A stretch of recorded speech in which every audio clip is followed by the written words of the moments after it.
美专家关注中国反舰导弹，并予以了相当高的评价，声称能让美国海军体验到沉默的感觉。一起来看详细情况。各位老铁们，大家好，欢迎收看本期迷彩虎，我是虎哥。美国军事专家彼得·苏丘在美媒1945发文表示，解放军当前拥有世界上最特殊的反舰导弹，能让美国海军体验沉默的感觉。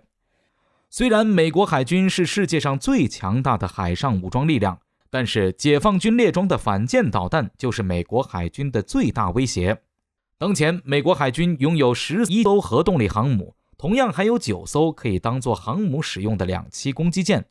用于美国海军在全球范围内投射军事力量。与之相比，中国最近刚刚下水了第3艘国产航母福建号，这是中国海军最先进、最大吨位的航母。看起来中国海军航母的实力和美国海军航母舰队差很多，但是中国与美国在作战中获胜的关键，不可能再是像1942年美日中途岛战役那样纯航母的对决了。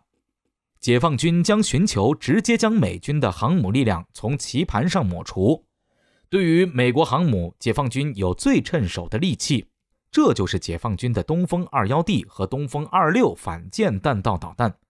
美专家表示，这2款导弹在美国海军内是无人不知、无人不晓。中国反舰导弹的威胁是需要美国认真对待的。现在对于这2款武器，西方有了一个详细的认知，不会再像以前那样动不动质疑中国的反舰弹道导弹是否真的有打击美国航母的能力了。在2020年，美国监测到解放军火箭军分别从青海和浙江2个相隔上千公里的省份，同时发射东风21和26反舰导弹，击中了数千公里外南海的舰船靶标。这使美军不得不认真考虑美国航母遭受打击的隐患。只有东风系列反舰弹道导弹才能让美国海军体会航母沉没的威胁。其中东风26反舰导弹对于美国航母的威胁是最大的。这款导弹可以随运载车辆随时部署并且发射。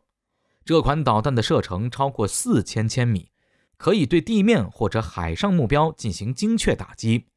东风26可以携带1800公斤的常规弹头或核弹头，战时直接可以打击美国第2岛链的核心关岛军事基地，这是美军岛链战略中的关键节点。而且反舰弹道导弹装备有足够大的常规弹头，一发弹头战斗部质量相当于3发巡航导弹，加上高速飞行的巨大动能，它的一次撞击就足以重创甚至击沉一艘超级航空母舰。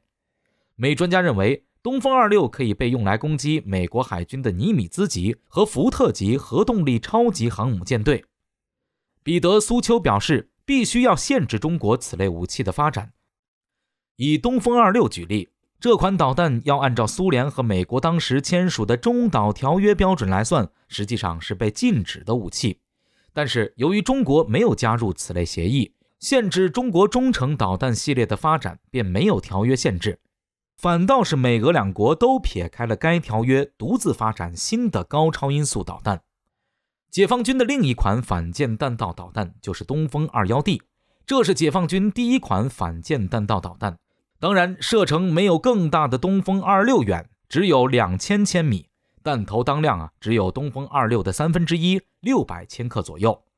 不过对于航母来说，同样具有超强的杀伤力。美专家认为，这2款导弹将在未来的中美冲突中发挥重要作用。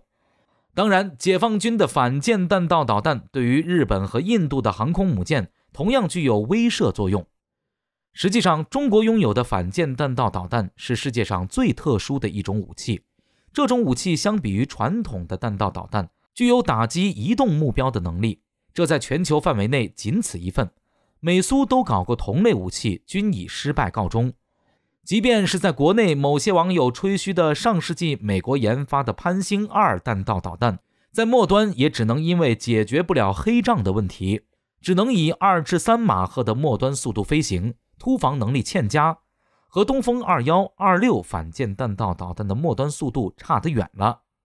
东风系列反舰弹道导弹具有弹头雷达，同时具备末端变轨能力，也早就解决了黑障问题。因此，东风系列导弹可以以10马赫以上的速度进行末端机动，规避美国海军舰艇的防空导弹拦截。这个速度和变轨的弹道都是美国海军防空系统无法及时有效拦截的，因此美国才会非常重视这款武器。而从中国反舰弹道导弹的发展来看，显然是我们的矛胜过了美国的盾。